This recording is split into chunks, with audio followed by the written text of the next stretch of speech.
Chapter ৩৭৩ search. Old কোহলার অবচেতনভাবেই এক পা পিছিয়ে গেল, যেন তার ওই উগ্র রূপ দেখে সে একটু ভয় পেয়েছে। লিভ, ইনি একজন ডিটেকটিভ, আর উনি ডেইজিকে খুঁজতে সাহায্য করতে চান। লিভ তার কুঁচকানো, চামড়া ওঠা মুখটা ক্লাইন মোরেত্তির দিকে ঘোরাল এবং ঠান্ডা গলায় বলল, আমরা আগেই পুলিশে খবর দিয়েছি। তার বয়স হয়তো ৩০-এর কোঠায় হবে, কিন্তু তাকে দেখতে ৫০-এর মতো লাগছিল। ক্লাইন ঘরের চারপাশে তাকাল, যেখানে অনেক ভেজা কাপড় ঝোলানো ছিল। তার আবছা মনে পড়ল, গতবার যখন সে এখানে এসেছিল তখন সেখানে ১৩ বা ১৪ বছরের একটা মেয়ে সাবধানে একটা ঘরোয়া ইস্ত্রি ধরে শুকাতে দেওয়া কোঁচকানো কাপড়গুলো ইস্ত্রি করছিল। তার হাতগুলো পোড়া দাগে ভরা ছিল। ওই মেয়েটাই তাহলে নিখোঁজ ডেইজি ক্লাইন। আবার ওই কাপড় কাচার কাজ করা লিভের দিকে তাকাল এবং একটা স্বাভাবিক সুরে বলল, তুমি কি সত্যি মনে করো ইস্ট বোরোর পুলিশ সত্যিই ডেইজিকে খুঁজবে? তুমি কি নিশ্চিত যে যারা ডেইজিকে নিখোঁজ করেছে তারা তোমার পরিবারের দিকে নজর দেবে না? একটা মেয়েকে হারানোর পর তুমি কি তোমার আরেক মেয়েকেও হারাতে চাও? নিষ্ঠুর কিন্তু হৃদয় বিদারক কথাগুলো যখন লিভের কানে পৌঁছাল, তখন তার চেহারার ওই উদাসীন ভাবটা ধীরে ধীরে ভেঙে পড়ল। সে হাঁ করে তাকিয়ে রইল, কিন্তু কিছু বলতে পারল না। তার চোখের কোণগুলো ধীরে ধীরে লাল হয়ে উঠল। সে হঠাৎ মাথা নিচু করল এবং গভীর কষ্ট আর হতাশায় বিড়বিড় করে বলল, আমার কাছে কোনো টাকা নেই। ঘরটা হঠাৎ নীরব হয়ে গেল। এমনকি ওই ডুকরে কাঁদতে থাকা মেয়েটাও আর কোনো শব্দ করল না। ক্লাইন তার ঠোঁট কামড়ে ধরল এবং একটা নীরব দীর্ঘশ্বাস ফেলল। আমি মাঝে মাঝে শুধু অন্যদের সাহায্য করার জন্যই ভলান্টিয়ারের কাজ করি। হে, আমি অনেক দিন ধরে এমন কিছু করিনি, তাই দয়া করে আমাকে একটা সুযোগ দাও। ভলান্টিয়ারের কাজ? লিভ মাথা তুলল এবং কথাটা নিয়ে ভাবতে লাগল। ক্লাইন হালকা মাথা নেড়ে উত্তর দিল, কাজটা বিনামূল্যে করা হবে। না, এটা পুরোপুরি মাগনাও না। এই দয়ার কাজটা আমাকে অনেক সন্তুষ্টি দেবে। যেহেতু তোমার কাছে আর কোনো উপায় নেই, তাহলে একবার চেষ্টা করে দেখতে ক্ষতি কি? লিভ কিছুক্ষণ চুপ করে থাকল। সে তার হাতটা তুলল, যেটা অনেকক্ষণ ধরে পানিতে ভিজে থাকার কারণে কুঁচকে গিয়েছিল, নিজের চোখ মুছল এবং নিচু গলায় বলল, মিস্টার ডিটেকটিভ, তুমি সত্যিই একজন দয়ালু এবং ভালো মানুষ। তার গলাটা হঠাৎ কান্নায় বুঝে এল। ব্যাপারটা এমনভাবে হয়েছিল, পরশুর আগের দিন দুপুরে ফ্রেজার সাথে ডেইজি একগাদা ধোয়া কাপড় নিয়ে গিয়েছিল। জায়গাটা ইস্ট বোরোর ঠিক বাইরেই ছিল, আর তাদের কয়েকটা রাস্তা পার হতে হয়েছিল। দুপুরের খাবারের জন্য তাড়াতাড়ি ফেরার জন্য ফ্রেজা একটা নির্জন গলি বেছে নিয়েছিল, কিন্তু এক মুহূর্তের অসাবধানতায় সে খেয়াল করে যে ডেইজি, যে তার পেছনেই আসছিল, সে আর নেই। সে আবার ওই পথে ফিরে গিয়েছিল, কিন্তু ডেইজিকে আর খুঁজে পায়নি, আর ডেইজি এখনও ফিরে আসেনি। কোথায় ঘটেছিল এটা ফ্রেজা? ফ্রেজা নামের মেয়েটা ততক্ষণে উঠে দাঁড়িয়েছিল।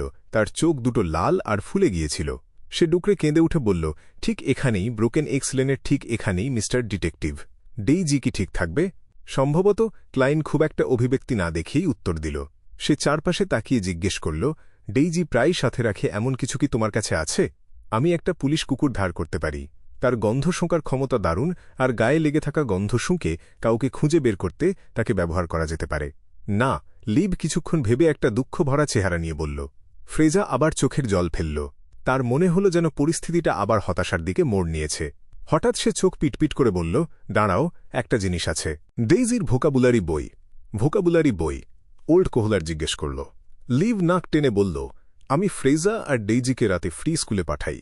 আমি হয়তো কাপড় কাচতে পারব, কিন্তু তারা তো আর সারা জীবন একই কাজ করতে পারবে না। এই মহিলাটা সত্যিই একজন ভালো মা। ক্লাইন দীর্ঘশ্বাস না ফেলে পারল না। রাতে যে ফ্রি ক্লাসগুলো করানো হতো, সেগুলো ৩টে বড় চার্চ বা কোনো চ্যারিটি সংগঠন চালাত। রাত ৮টা থেকে ১০টা পর্যন্ত স্কুলটা একদম ফ্রি থাকত, আর এমনকি লেখার জিনিসপত্র আর কিছুটা কাগজও দিত। এটা এমন একটা শিক্ষা ব্যবস্থা ছিল যেখানে টাকার দরকার হতো না, আর বড়জোর কিছু ধর্মীয় জ্ঞান শেখানো হতো। ক্লাইন ওল্ড নীলের কাছে শুনেছিল যে সেও একসময় চার্চ অফ এভানাইটের জন্য কয়েক বছর শিক্ষকতা করেছিল। যেহেতু ফ্রি স্কুলে স্বেচ্ছায় পড়াতে আসা মানুষের সংখ্যা খুবই কম ছিল, তাই সেখানে একটা অন্যরকম পড়ানোর পদ্ধতি চালু হয়েছিল। শিক্ষকরা আগে আগে আসত, পড়াশোনায় সবচেয়ে ভালো কয়েকজন ছাত্রকে এক জায়গায় করত, সেদিনের পড়ার বিষয়বস্তু তাদের বুঝিয়ে দিত, আর তারপর তাদের দায়িত্ব দিত বিভিন্ন ক্লাসে গিয়ে পড়ানোর জন্য। শিক্ষকরা শুধু তদারকি করত, কোনো ভুল হলে সেটা শুধরে দিত। এভাবে পড়ানোকে টিউটোরিয়াল সিস্টেম বলা হতো। ফ্রি ক্লাসের মতোই আরেকটা জিনিস ছিল টেকনিক্যাল ওয়ার্কার্স ওয়ার্কশপের মতো ফ্রি প্রতিষ্ঠানগুলো, যেগুলো সত্যিই গরিব মানুষদের জন্য খোলা থাকত, আর দারিদ্র্য থেকে মুক্তি পাওয়ার কয়েকটা উপায়ের মধ্যে এটাও একটা ছিল। দুঃখের বিষয় হল, এরকম প্রতিষ্ঠানের সংখ্যা খুব কম ছিল, আর তাদের পক্ষে বড় কোনো ভূমিকা রাখা কঠিন ছিল। এই সময় কাঁদতে থাকা ফ্রেজা আরও বলল, ডেইজি পড়তে খুব ভালোবাসত। তার শিক্ষক তাকে তার ক্লাসের টিউটর বানিয়েছিল। সে নিজে যে শব্দগুলো লিখে রাখত, সেগুলো এক জায়গায় করত, আর রোজ রাতে বিছানায় সেগুলো জড়িয়ে ধরে ঘুমাত। সে খুব ভোরে উঠত আর ভোরের আলোয় রাস্তায় গিয়ে সেগুলো মুখস্থ করত। এখানে আশেপাশে কোনো স্ট্রিট ল্যাম্প নেই বলে তার সবসময় খুব আফসোস হতো। কথা বলতে বলতেই ফ্রেজা ছুটে দোতলা বিছানার কাছে গেল আর ছেঁড়া বালিশটার নিচ থেকে একতারা কোঁচকানো কাগজ বের করে আনল। অনেকদিন ধরে স্যাঁতস্যাঁতে জায়গায় থাকার কারণে তাতে লেখা শব্দগুলো আগেই ঝাপসা হয়ে গিয়েছিল। কাগজের পাতাগুলোর ধারগুলো জীর্ণ হয়ে গিয়েছিল, যেন কেউ সেগুলো অনেকদিন ধরে বারবার উল্টে পাল্টে দেখেছে। মিস্টার ডিটেকটিভ, এটা দিয়ে কি হবে? ফ্রেজা ওই তথাকথিত ভোকাবুলারি বইটা, যার কোনো বাঁধাই ছিল না, ক্লাইনের হাতে দিয়ে উদ্বিগ্নভাবে জিজ্ঞেস করল। হ্যাঁ, ক্লাইন খুব সহজভাবে উত্তর দিল। সে ফ্রেজাকে সান্ত্বনা দেওয়ার চেষ্টা করছিল না। যদিও এটা এমন কোনো জিনিস নয় যা ডেইজি সবসময় সাথে নিয়ে ঘুরত, কিন্তু এটা এমন কিছু যা এতদিন ধরে তার সাথে সাথেই ছিল। তাছাড়া এর মধ্যে ডেইজির প্রবল ইচ্ছাশক্তিও মিশে আছে। ডাউজিং করে তাকে খুঁজে বের করার জন্য এটা দারুণ কাজ করবে। সে ভোকাবুলারি বইটার পাতাগুলো আলতো করে উল্টে বলল, তাহলে আমি কাজ শুরু করছি। যতই তাড়াতাড়ি আমি ডেইজিকে খুঁজে পাব ততই ভালো। লিব এবং ফ্রেজা তাদের অনুভূতি বোঝানোর মতো কোনো ভাষা খুঁজে পেল না। তারা শুধু ক্লাইন এবং ওল্ড কোহলারে যাওয়ার দিকে তাকিয়ে রইল আর বারবার বলতে লাগল, ধন্যবাদ, ধন্যবাদ মিস্টার ডিটেকটিভ, এবং ধন্যবাদ দয়ালু মানুষ। অ্যাপার্টমেন্ট থেকে বের হওয়ার পর ক্লাইন ওল্ড কোহলারের দিকে ঘুরে বলল, তোমার উচিত ওইসব টেক্সটাইল কর্মী মহিলাদের দিকে নজর রাখা যারা কাজ হারিয়েছে, বিশেষ করে যারা নতুন কোনো কাজ পায়নি বা রাস্তার মেয়েও হয়ে যায়নি, এবং তাদের দিকে বেশি নজর রাখো যারা অজানা জায়গায় চলে গেছে। নিজের নিরাপত্তার দিকেও খেয়াল রেখো। প্রশ্ন কম করবে আর শুনবে বেশি। তুমি যদি এই কাজটা ভালোভাবে করতে পারো তাহলে তুমি একটা বোনাস পাবে। ঠিক আছে, ওল্ড কোহলার জোর দিয়ে মাথা নাড়ল। সে তখনই বিদায় নিল না। এক মুহূর্ত ইতস্তত করে সে অনেক আশা নিয়ে জিজ্ঞেস করল, তুমি ডেইজিকে খুঁজে পাবে, তাই না মিস্টার ডিটেকটিভ? আমি শুধু এটুকু বলতে পারি যে আমি আমার সেরাটা দিয়ে চেষ্টা করব। ক্লাইন কোনো গ্যারান্টি দিল না। ওল্ড কোহলার দীর্ঘশ্বাস ফেলল আর ম্লান হাসল। আমি নিজের বাচ্চাকে হারিয়েছি, তাই আমি একেবারেই চাই না এমন কিছু আবার ঘটুক। সে হাত নেড়ে অন্য একটা রাস্তার দিকে হাঁটা দিল। ক্লাইন ধীর পায়ে এলাকাটা ছাড়ল, ডেইজির ভোকাবুলারি বইটা তার লাঠির মাথায় পেঁচিয়ে ধরল এবং কারো মনোযোগ আকর্ষণ না করেই একটা ডাউজিং রড সিকিং সম্পন্ন করল। ফলাফল পাওয়া গেছে। উত্তর পশ্চিম দিকে আপাতত আমি কোনো ধরনের বাধা বা ভুল পথে চালিত হচ্ছি কিনা সেটা নিশ্চিত করে বলা সম্ভব নয়। লাঠিটা যেদিকে পড়তে যাচ্ছিল সেদিকে তাকিয়ে সে তার হাত বাড়িয়ে সেটাকে স্থির করল। ইঙ্গিত অনুযায়ী ক্লাইন ইস্ট বোরো থেকে পুরোটা পথ পেরিয়ে একটা ভাড়ার গাড়ি নিল। আধ ঘণ্টা পর গাড়িটা, যেটা মাঝে মাঝে দিক পরিবর্তন করছিল, আইরিশ স্ট্রিটে এসে থামল, যেটা চেরুড বোরো এবং ওয়েস্ট বোরোর কাছাকাছি।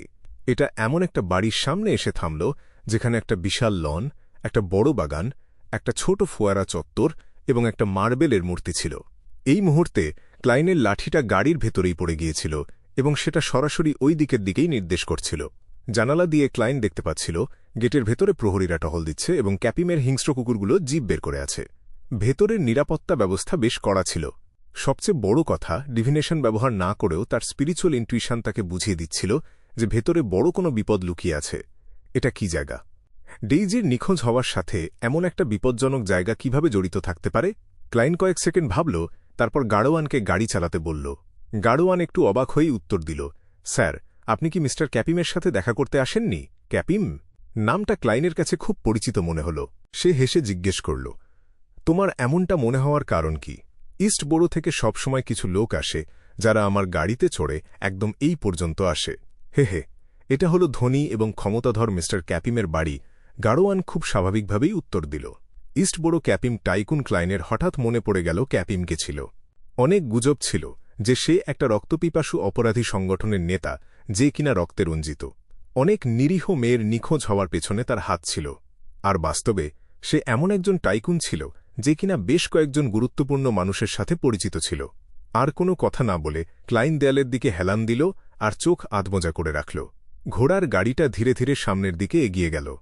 বিলাসবহুল ভিলাটা পেছনে ফেলে জানালা থেকে দূরে মিলিয়ে গেল। একটা কফি শপের ছোট একটা বুথে ফোর্সওয়েল ইতিমধ্যেই জেনে গিয়েছিল যে তার সামনের এই বয়স্ক লোকটার নাম লরেন্স নর্ড, যে মিডসিয়ারের কনস্ট্যান্ট সিটি থেকে এসেছে এবং সে একজন পাবলিক স্কুলের শিক্ষক। সে জানত না যে মিসেস আউলিসার স্বামী মারা গেছে, আর এটাও জানত না যে মিসেস আউলিসা তার সম্পত্তি পেয়ে একজন বিয়ান্ডার হয়েছেন। আর এটা তো দূরের কথা যে মিসেস আউলিসা তার জিনিসপত্র আমার জন্য রেখে গেছেন, সেও কি একজন বিয়ান্ডার হতে পারে? তার কি ডিভাইন করার ক্ষমতা আছে? ফার্মো কফিতে একটা চুমুক দিয়ে সে তার কথাগুলো গুছিয়ে নিয়ে বলল, আমি কাছেরই ইয়োসিফ ক্লিনিকে একজন ডাক্তার ছিলাম, আর মিসেস আউলিসা প্রায়ই আমার কাছে আসতেন। তখন তার স্বামী মিস্টার লবারো আগেই মারা গিয়েছিলেন। মাঝে মাঝে আমি তাকে সঙ্গ দিতাম, তার সাথে গল্প করতাম আর তাকে সাহায্য করতাম এমন সব কাজে যেমন। তাই শেষমেশ তিনি একটা উইল করে যান, যেখানে তিনি তার জমানো টাকা আর ক্যাশ আমাকে দিয়ে যান। তিনি তার গয়না, বই, আসবাবপত্র এবং অন্যান্য জিনিসপত্র একটা চ্যারিটিতে দান করে দেন। এই কাজটা তার নিয়োগ করা ল ফার্মের তত্ত্বাবধানে হয়েছিল।